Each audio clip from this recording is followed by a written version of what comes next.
Hey guys, welcome back to another YouTube video. In today's video, I'm going to be teaching you guys how to do the Fibonacci series and find an element with the user inputted value using recursion in Java.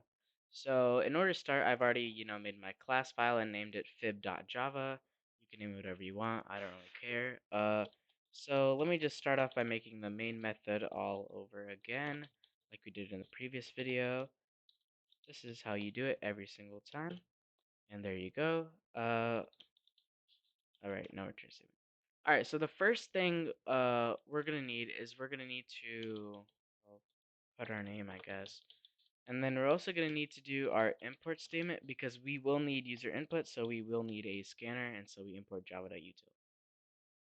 Now, every step in recursion, we need another helper method, so we can just do public static. We just have to return int here and we can call it f.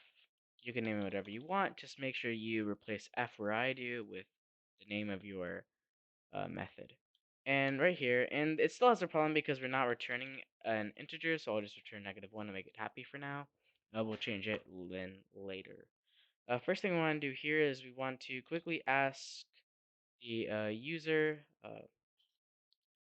um, which element in the Fibonacci series would you like to view?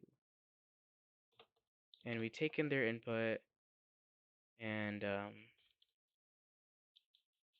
basically we store this into an integer, and it's int a I'll name it int x because why not, is equal to console dot next int. Okay, and now since we got our x, all we do here is we do system.out.println, and here we do f of a, and then close it off. And that is it for our main method. That's all we have to do. And guess what? Our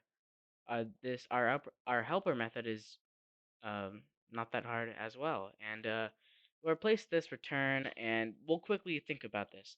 Basically, if the user gives us 1 or anything less than 1, we're just going to give them back 1 because, that's going to be the answer. Anyway, if they give us a negative number, well, we're still going to give them 1.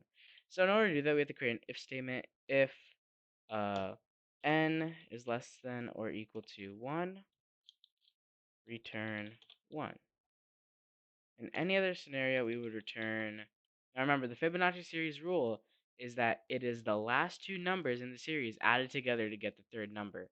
So the first two numbers automatically kick off with 0 and 1, meaning the third element would still be 1, fourth element would be 2, and then 3, and then 5, and then, so on and so forth. So we have to return f of n minus 1. Okay, this is where it gets tricky. Plus, in parentheses, f of n minus 2. Now, as you can see, this method is just calling itself. That's the beauty of recursion. We just get this method to keep calling itself. And yeah. And this is really how simple it is, guys. And this is all the code we need. So if you guys want, you can open up your terminal. I'll just change my file directory, and let me just find out my Java C file, and I'll do fib.java. I need the Java extension here, and oh wow, 2 errors. Okay, and yep, need X here, and what was the other? Ooh, and I did not create a console. So as you guys remember in the last video, this is how you create a console. Is equal to new scanner system.in.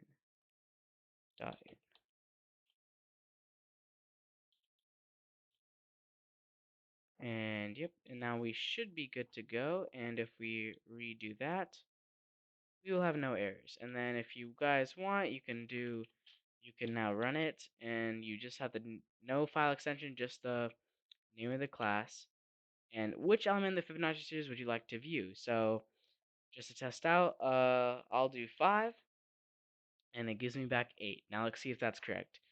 0, 1, 1.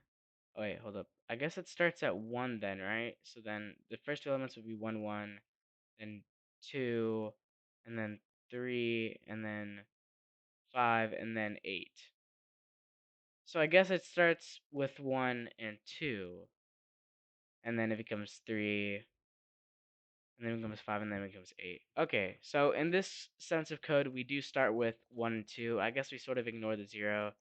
Uh, but if we do give it like if you want to see the first element, it would be 1. So yeah, that's basically how you would do it.